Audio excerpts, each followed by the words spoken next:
Welcome to today's episode on the podcast. And today I welcome Stephen, and we're going to have a great conversation, I'm sure, I know, around the power of breath work, the nervous system, co-regulation, and the impact on some of these things really on our health and our relationships with ourselves and other people. Stephen has been what I consider one of my mentors. I've been learning about the power of breathwork in deeper like knowledge. He's actually the founder of Somatic Breathwork, and we'll dive a little bit into that. It's a global community you've got going at the moment, all over the world, practitioners all over the world, giving this great work out there and really tapping into the wisdom of the body. And yeah, for me, it's been something that was a huge impact because, in the personal growth space, I typically came into you get into the whole mindset thing. You got to have a good mindset, and that's great. And I still think that's really powerful. But for me, learning about going deeper into the body, expressing as human beings, not, suppressing down these emotions that often happens, has been really, really powerful for me. So I'm always excited to share about what I've learned. I'm very much a student of this, and yeah, we're all students, I guess. But yes, Stephen's coming onto the show today. So welcome, Stephen. Glad to have you on. Johnny, thank you so much for having me, brother. I've been looking forward to this conversation, and I really appreciate just the way that you show up, brother. Truly, I'm excited for this combo. Awesome. Yeah, absolutely. So, Stephen, be really interesting to hear a little bit about what got you into breathwork. I mean, I know a little bit about your story, but to the listener who may be new to you, Yeah. and maybe a little bit new to like somatic breathwork, could you perhaps tell us a little bit about one, what got you into some of these practices from your story, and two, what is somatic breathwork? Yeah, absolutely. So I grew up as an only child. My parents really struggled with addiction to lots of different types of drugs before they had me, while they had me. I watched them go through rehab and then switch to prescription medications and just really struggle with anxiety and depression and a lot of these modern illnesses or diseases that I watched so many people struggle with, and I really couldn't understand it. And I think I really wanted to understand what was going on. I really wanted to help them. And I had always been a very physically active person, played so many different sports. I loved being in my body. I loved playing outside, running around. And I didn't realize that at the time, but that allowed me to, when you're in your body and you're playing sports or you're doing something physically active, you're not thinking about the past, you're not thinking about the future, you're not thinking about what's going on at home, and you're really in that present moment when you are in your body. And so outside of that, I originally went to school for addiction psychology. I wanted to understand, why are people struggling with these modern illnesses, and what causes someone to want to numb or suppress or manage these symptoms in a way. And while I was studying that, I also was studying physical therapy. I couldn't decide if I wanted to go the mind route or the body route.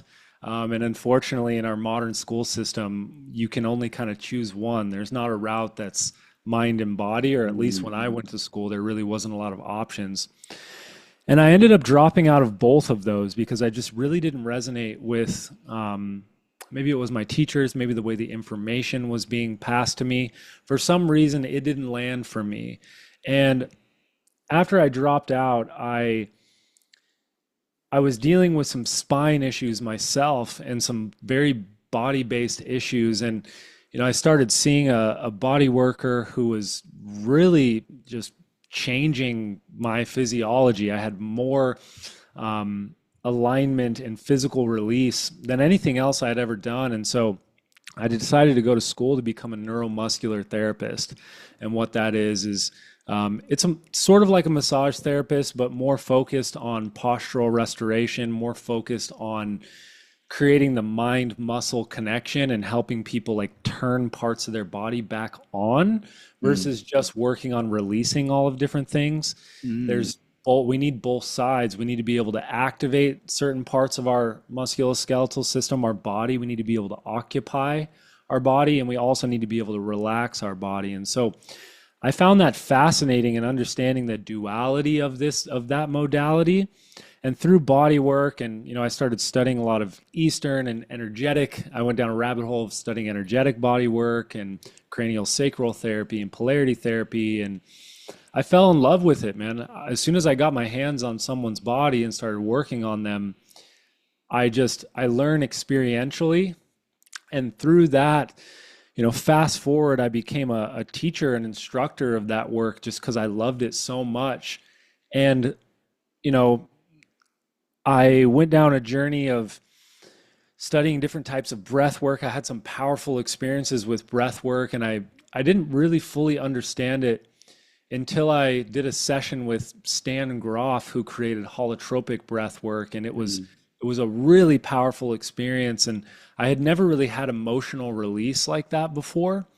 And I had this moment of anger that just bubbled up inside of me that I had never let myself feel. Then all of a sudden it turned into sadness and tears. And, I watched my whole childhood kind of flash before my eyes. And then it went to like forgiveness of the emotions that I held towards my parents and being angry with them or sad with them when they were really just doing the best that they could. And then I went from like that to then laughter, like, why am I focusing so hard on this to begin with and just taking life so seriously? And so I went through the full emotional gamut with just breathing. And after I had that emotional release, I felt so much clarity. I was clearer than I had ever been. And I had realized that studying all the different types of body work, studying all the different types of coaching and all of these different modalities and methodology, I realized that the breath is where it begins. It's where your life begins when we take our first breath. And eventually it's also when our life ends. Our life is measured by breath when we take our first, and eventually we'll take our last. And so I started utilizing breath work before my bodywork sessions, before my coaching sessions, and just started watching the people go through massive transformation with me really needing to do less like physical work on them and just them having longer lasting results. And through that and working with a ton of people over and over and over again, I really just refined, what is somatic breath work in that time. And I had a woman who was a therapist who, she was a client of mine, and she asked me to teach this to her. And I had that light bulb click on that I used to be an instructor of body work, and I know how to create a curriculum. I know how to create lesson plans and all of that. And so I just threw it together and started hosting little sessions. And eventually Fish came onto the team, and which I know you had an interview with him as well. He's a co-founder, and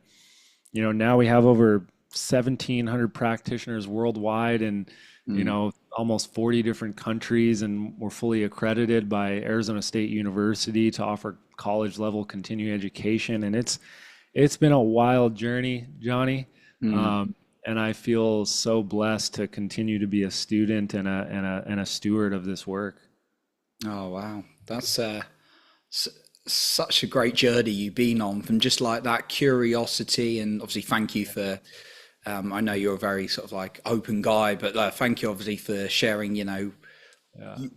It started from a curiosity around like the addiction of people close to you in your life, and then just actually looking at all these different practices, these modalities, and then developing and then teaching it over time Yeah. to people, and building the community that we've got going, that you've got going. Yeah. Absolutely. And I love that you said the word curiosity. It's been something that I've really, really been diving into lately, this idea of being in wonder, being in like living the question. And I think that not really realizing it, but living my life in that sort of way, like always asking the question, like, what is it that I'm doing, and is it working, and is there a better way? And And I read something recently that your brain and your body cannot be in a state of fight or flight or stress and curiosity at the same time. And Mm. so a lot of the times we lose human connection when we're in a state of fight or flight or when we're going through stress or trauma. And one of the keys to human connection is curiosity. One of the you know the ways to developing a relationship to yourself is through curiosity and wonder.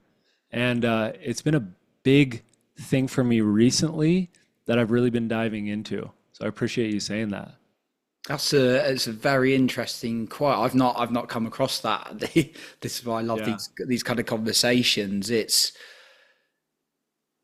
yeah, yeah, and it does make sense to me just like hearing it and then sort of also feeling it on like a sort of like body level. Like there are times like throughout my days, I'm sure there are like no, I don't think anyone's perfect. We're in this kind of like peaceful state all the time. I've never met anyone who shared that with me anyway. But like in those times when I'm like thinking about my to-do list or overwhelmed, I've got various strategies and things like that. But Yeah. it's not in a state of curiosity, but when it's like, okay, this is just a simple example. I'm just thinking, it's like, okay, these are all the things. Okay, what one's really going to take me forward? And that's Yeah. even kind of like or which one's most important for the people around me that I can really serve others today with. Those kind of like that question is flicks through that kind of like that fight or flight, like intense state, right? Just Yeah. those curious questions. Yeah. Absolutely. There's a quote in the Bible, and I'm not necessarily a religious person, but I sit with this quote so often, and that's you may not enter the kingdom of heaven unless you become like a child. A child is full of curiosity and wonder. And so, if you think about that, and whether or not you're religious or not, I believe that we have an opportunity to kind of live in a state of heaven or our own internal hell at any moment in time. And the key to unlocking our own, present state of heaven, I think, is through the beauty of becoming a child. One of the parts of being a child is you live in a state of wonder all the time. Like children, you watch them, they're so curious. And also within that, children are so connected to the innate intelligence that's in their body. They don't have layers of life that's been hammered onto them and other impressions of religion and schooling and parental and societal pressures that have been literally pressed into their body and their mind.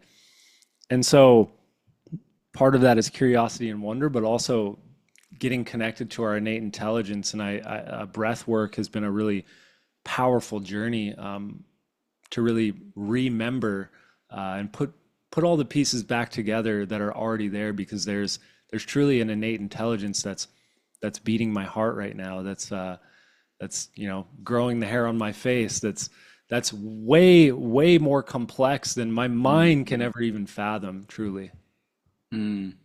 It's I've heard talking about children, always a great example, I personally feel. And I know a lot of many great teachers I've learned for always just refer to children when they're just trying to, for adults to be good learners from them, right? And one thing I always picked up is they're very present with like their body and where they are. But Yeah. yeah, the curiosity thing as well, for me, that feels very true, because it's like, the why kind of questions, or it may just be like, sometimes it might be a little less subtle, and then you got the parent who says something, or the guardian. But yeah, very true. They're very connected with their curiosity, and that quote from the Bible as well is an interesting one that I've not come across. So I Yeah. do like that one. With I wanted to touch a little bit on the kind of like you touched on holotropic like breath work that you went through, first of all, and that had like a bit sounded like a big release. There was like the crying, there was the laughter, there's all these kind of like flashbacks. I just wondered if you could share a little bit about going into sort of like breathwork sessions and kind of Yeah. expectations that people have sometimes, because I know for me, when I first like discovered your work and jumped on the calls, it's like, right, I have to get through all this like stress or anger at the time that I just Yeah. like building up to just be calm. But then I just end up laughing the whole time, sometimes myself. Other times I Yeah. might just be Yeah. punching a pillow, maybe crying. A lot of lost loved ones for me have like come up in the past, which I'd like never felt into, and it's kind of heightened by a plant medicine experience as well. That when I sort of breathed into it as well, but yeah, I just wondered if you touched a little bit upon like expectations when going into breathwork sessions and what kind of can really come up for like people. Yeah, absolutely. Well, holotropic breath work is really, really intense. And in my personal opinion, I don't think it's necessary for the general population because it really is like, I would say it's almost like a level 3 breath work. Like you need to do some other work first because it's designed to, it's 3 hours long of breathing heavy the whole time. And you're really putting your body under quite a lot of stress, which can create these psychedelic experiences. They call it an NDE or a near death experience because you're mimicking in a way a trauma state. People don't really realize, but when you're doing intense breath work, you're mimicking a state of stress in your body. Like if I was being chased by a tiger, how would I be breathing? Right? And there's benefits to that, and I can talk about that as well. But one thing I just want to say to the audience, breath work is really, it's an ancient technology that people have been using for a very long time to really process things within their body, to reconnect to the intelligence of their body, to get clarity and connect with their soul or their inner truth in a way. But breath work is really kind of like the wild, wild west right now in our modern world. And so there's not really a governing body around it. And why I say that is because first off, it's really important to work with like a trained facilitator, someone who really knows what they're doing. And, when it comes to somatic breath work, it's usually about an hour long. The first half is intense, kind of mimics holotropic breath work where you are mimicking a state of stress, which gives your organism, your body, an opportunity to release, whether it's emotion or whether it's physical pain or whether it's just mental stagnation, whatever stressful situations you've been through in your life, whether it's trauma or relational trauma or parental stuff or, capital T or lowercase t trauma, like most of us have been taught to just hold it all together and be strong for our life. But that's not how the nature of our body works. And the nature of our body is to, when something happens to us, there is a very physical response that happens. There's a physical response of needing to run or needing to fight something off. There's an emotional experience that happens. We get flooded with neural chemistry and we feel fear or sadness or anger when someone crosses our boundary. And that's a really body-based experience that we have not been taught how to connect to. But what happens is when you allow yourself to go through that process, it sends a signal to your body that the threat has been solved, that you're not in the presence of a stressor anymore. And so when you go through something intense, but you just suck it all up, well, your body can then continue to think that it's still in the presence of whatever threat is going on. And so you start to live, weeks, months, years in that same state of defense. And so, during the first half of a breathwork session, that heavy breathing is really recreating the stressful situation, not in your mind, but in your body, to give your body an opportunity to release what it needs to. And the other thing I'll say to that is, you set expectations, and, a lot of people get into this work and they're like, oh my God, that looks scary. Or like, am I going to yell? Am I going to like lose control? Am I going to go into like all the deepest parts of my shadow or my fears or my sadness or, grief? And a lot of people come in with those expectations, or they come in really trying to push those away or with fear. And what I would say is that it's rarely ever what your expectation is. And this ties back to what we were talking about. What I tell people is just go in with curiosity.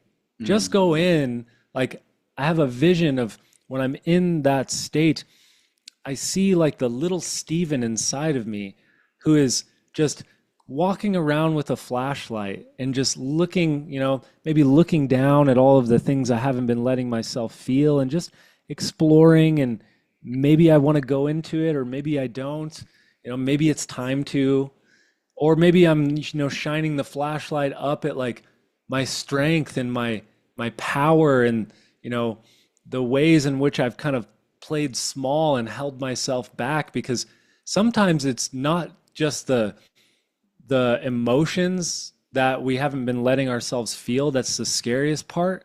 Some of it's, the recognition and the realization of how powerful you are, because the amount of responsibility that comes with that can be sometimes the deeper fear there. And so just going into it with curiosity, with wonder, with breath work, you're in control the whole time. And so it's almost like if you're walking down a hallway, you have doors on either side, and you're able to open the door and look in and say, I want to go in there, or I can close that door and I can come out. There's really no forcing of anything. And so I tell people to come in with curiosity and wonder.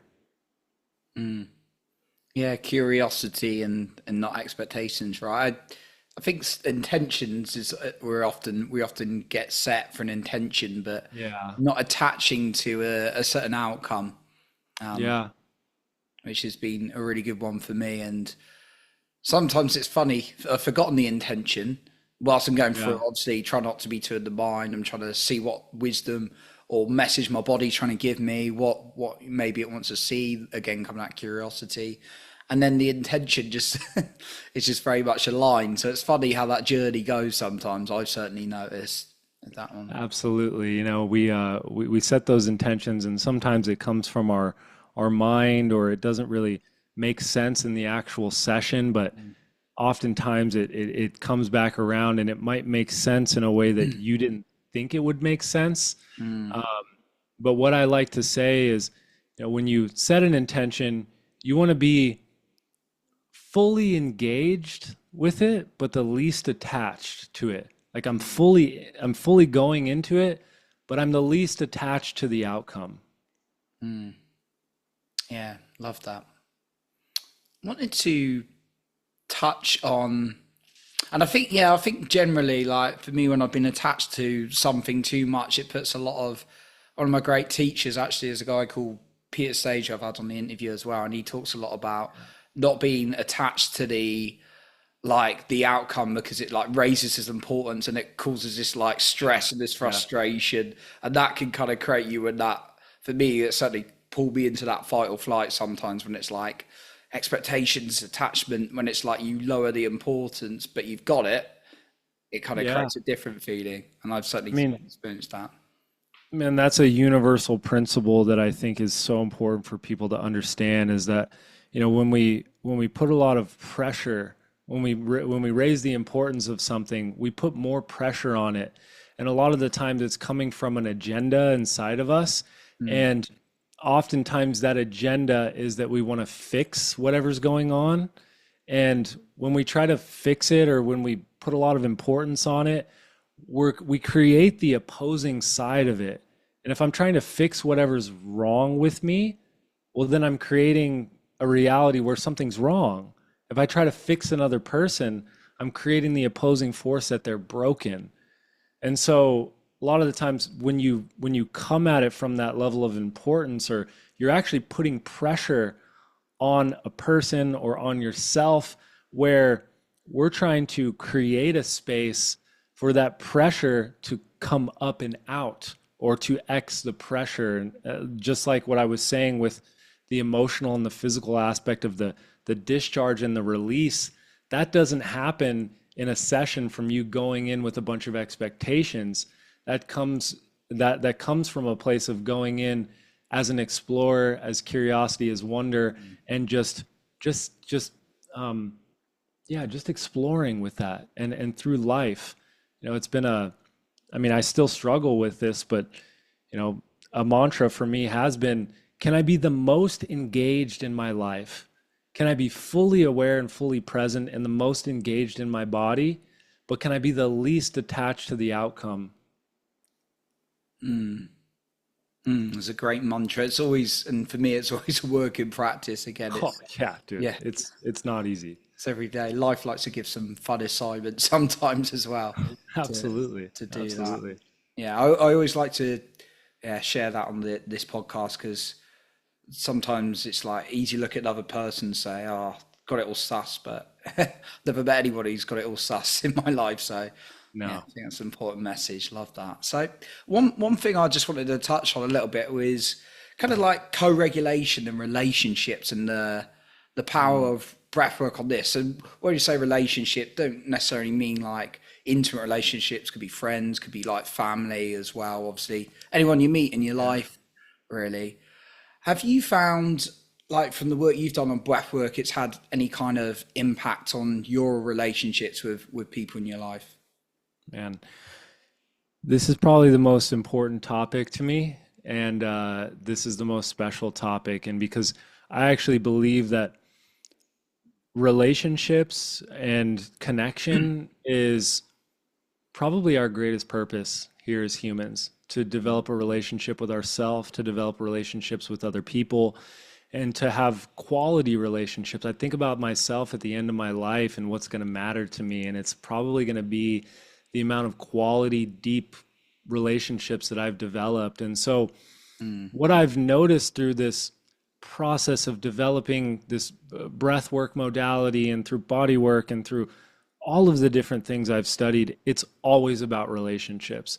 And one of the powerful things about somatic breath work specifically is it's not a self practice. It at least requires two people, someone guiding you and working with you, and then someone receiving. And this is how life works in communication.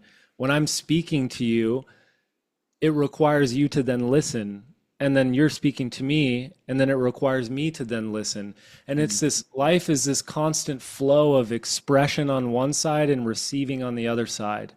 And I believe that most of the issues happen in our life when we don't know how to process stress and trauma. It creates these walls and defenses, and it blocks connection. It blocks relationships. And that is probably the thing that it doesn't matter how much money you have. I've worked with multi-million dollar millionaires, actually a few billionaires as well, and they still struggle with relationship issues because we're all human and we're all craving connection on a deep level. And within that, I take a step back and I look at somatic breath work as an entity, and I'm not really teaching breath work because the breath it's already happening. It's happening right now while we're talking. It's something that's going on all the time, and we can be aware of it or we don't have to be aware of it, and we can speed it up and we can slow it down. And it is this sort of toggle switch that can change the state of our nervous system, and we can utilize it for different things. But what the power in that is when you have a person there with you that is not putting importance on your trauma or not putting pressure on trying to fix you, but can really just witness you and be present with you, and there's no other distractions, and they're coming from a place of an open heart. At a deep human core level, we all want to feel seen and heard.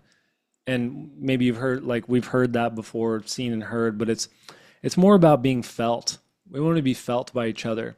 And most of us are living in our heads, and when we're talking to each other, it's all spewing from the head, and we're talking head to head, and it's like there's no substance behind our words. But really what the deeper thing is, through somatic breath work, it lowers the defense systems to our heart, and we can hear what our heart is saying. And only when we can hear what our heart is saying can we actually put that into words and another person can feel us. And that's at the core of relationships, is we want to be felt heart to heart. I want to know what you're saying. I don't want to know that it's coming from the shit that you've read in books and whatever. I want to know what's in here in your body. And so at the core of this, it is about human relations. It is about human connection, and the skills that you learn through the training is as you've gone through is not about necessarily breath work. A little bit of it is, but it's mostly how do I work with another human? What are the skill sets to communicate through my words or sound or hands-on touch from a place of not trying to fix somebody, but honoring the innate intelligence inside of their body.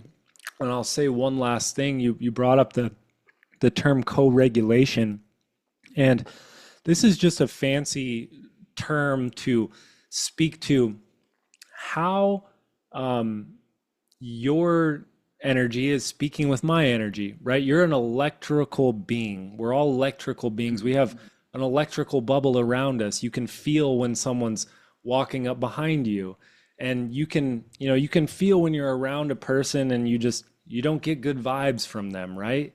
But what's happening is we're communicating beyond words. My electrical bubble is communicating with you, and that's a byproduct of the extension of our nervous system outside of our body, and our bubbles are communicating with each other. It's the language beyond words. It's the saying that energy never lies. You can't fake it, right? And so, but what with that understanding is that when you are with another human and you can feel that not just with their words, but with their whole entire being, that they are looking at you and communicating with you, that you are an absolute miracle.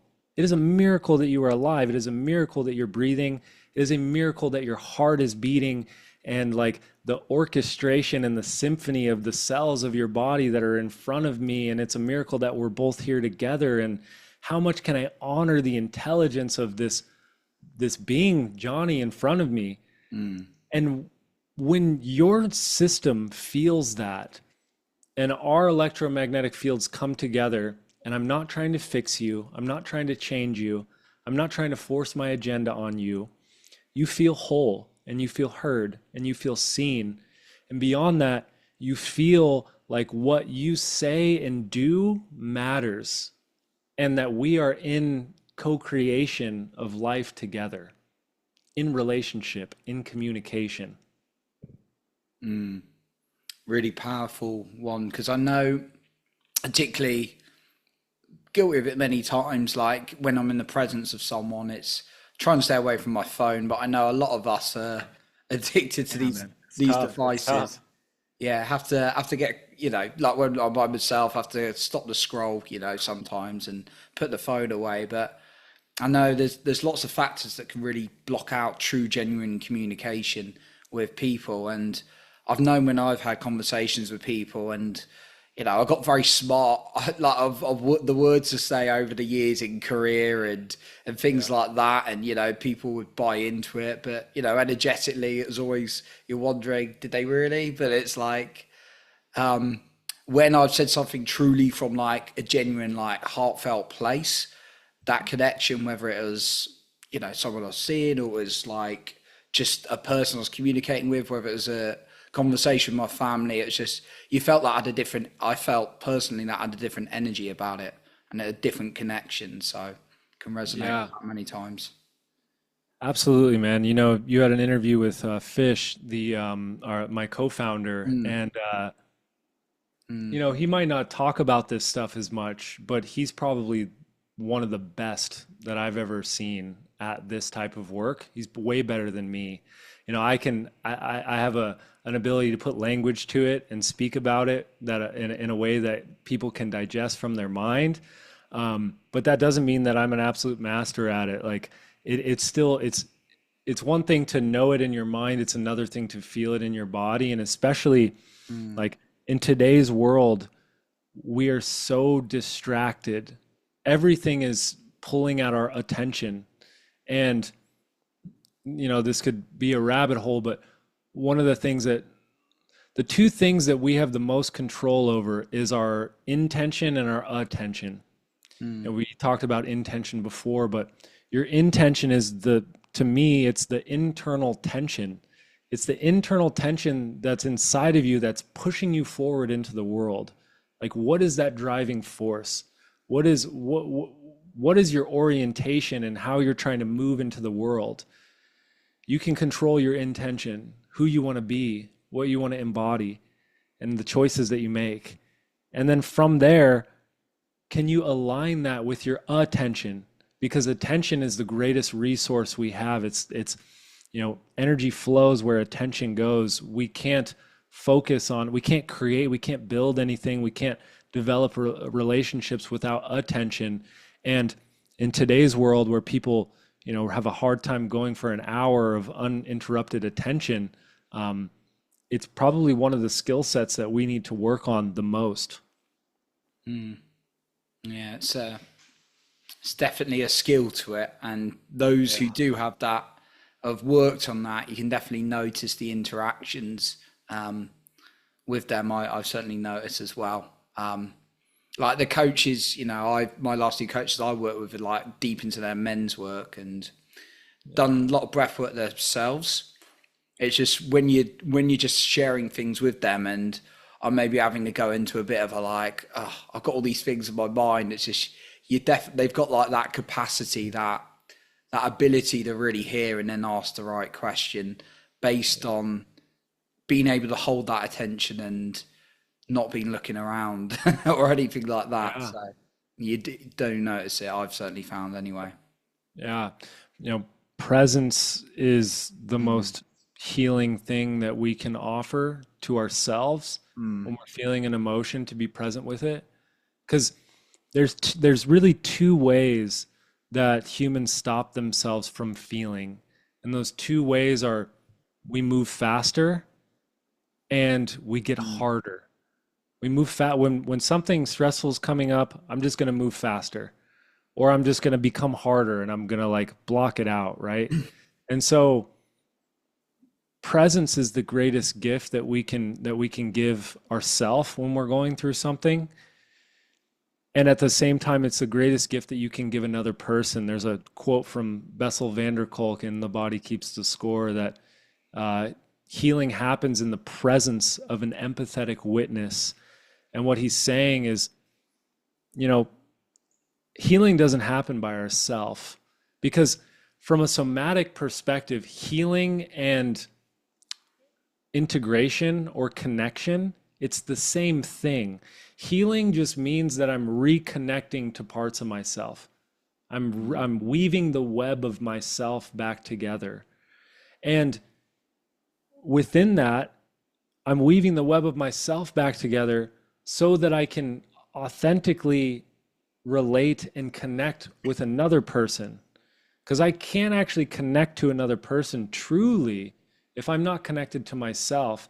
And that requires myself being present with myself and another person witnessing me as well and being there for me. Because most of our wounding happened from other people. It didn't just happen when we were by ourselves. It happens in the relational field between myself and women, or myself and other men, or myself and elders, or whatever sort of relational dynamic it is.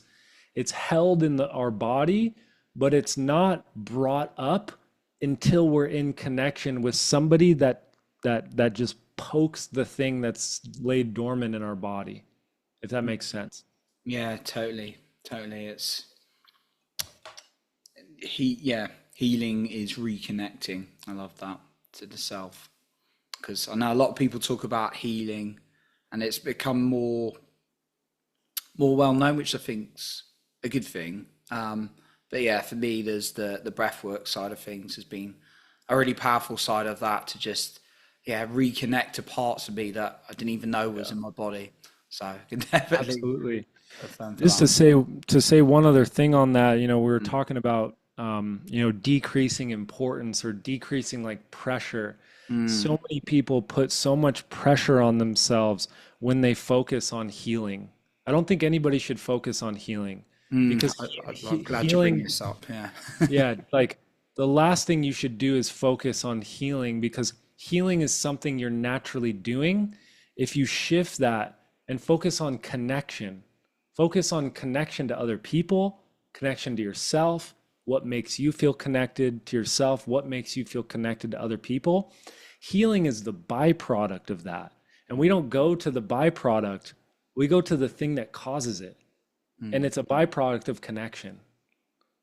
I think that's a really powerful message. And again, we're sort of repeating some of the things we talked about, but I think it's so important too that connection's even more harder in this day and age of all these things connecting for our attention, right? Right. With these phones and everything like that. And yeah, for me, breathwork's been one of the most powerful things for connection that I've certainly done in my life. So yeah, Absolutely. no, I really value this work. So yeah, Stephen, I know there's so much value you offer, and I'd love to obviously speak all day with you. And I know you've got a lot of resources out there on social media, on YouTube. Would really recommend checking out Somatic Breathwork on YouTube with all the playlists you've got. I've had people like I've done sessions with, and they're like, "You got something short and sweet, or could you?" If they ask me to record me doing a voice, but I'm like, "Look, God, this channel is like a playlist." I know you've got a lot of resources on that, which are really, really good. So yeah, before we sort of like wrap up today, if there's maybe there's a final point you want to share, or maybe just reaffirm or restate anything you feel's really, really valuable from your perspective. And yeah, where can the listener find out a little bit more about your work or find you? Yeah, I really appreciate the conversation, Johnny, and we can do it again if there's something specific you want to drop into. I really enjoy your presence and your curiosity, and it's been great connecting with you. And there's so much more to talk about. See if there's anything that we didn't really dive into that. One thing that's been really present for me is that we live in a hyper individualized world. And what I mean by that is everyone's focusing on my healing or my purpose or what am I going to do in the world or who am I going to be or what I'm going to create. And I don't think that's innate to our human nature. Like I've been saying, all of this happens in connection. And when you take the pressure off and you start to stop looking at it as your healing, as your purpose. When you look at it as like, what's the bigger thing? What's the bigger movement? What's the bigger thing that the world is asking for of me? When I look at that, it's repatterning healthy human connection and healthy relationships. And it's not about me, it's about us. And that's given me much more energy because when it's just about me, it's only my energy. When it's about us, we have a whole global community around it, and that's helped me tremendously. That's a powerful message. It's very easy to be guilty of it. It is. To be like, okay, all right, what do I need to focus on? And then Yeah, and to get into that, like, what is it? What's my purpose? And absolutely. many times And I have those conversations with coaches as well. So it's like, what is the thing that's gonna really serve and you feel is what the world needs? And sometimes it's a bit of your gifts, and it's sometimes just what feels right for you. But yeah, that's love that reframe of it. Absolutely, absolutely. And just to be frankly honest, most of the things I say are a reminder for myself too, because I'm human and I'm in it with all of you. So I'm a student and I'm learning along the journey. And if anything resonated with any of the listeners, you can check us out. Like you said, Somatic Breathwork, basically anywhere, YouTube, Instagram, somaticbreathwork.com. And Yeah, reach out to us. Yeah, obviously I could nerd out on this stuff all day long. So I really appreciate the presence and the conversation and connecting with you, Johnny. Of course, you too. And yeah, I'd highly recommend, yeah, checking out the if you're on Instagram or YouTube, definitely to check out this. And I know you help obviously like people like myself and many others like 1700. I think is it 1700 practitioners We have around about the world. Yeah.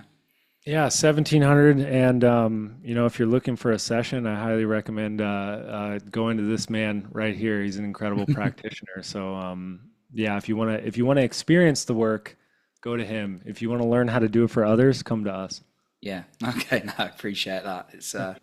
It's yeah. I was going to say we've got our practitioners and around the world. So yeah, I offer them, and then if you're someone who's looking to deliver this, yeah, obviously somatic breathwork have got some very powerful training where you learn everything you need to know and have that support ongoing as well, and be surrounded by a great what I see as a sort of family. So Truly. around. So yeah, once again, Stephen, a massive thank you for your time today. Absolutely, brother. Thank you so much. We'll do it again soon. Of course. So that concludes our episode for today. And remember to lead with your heart and not with fear.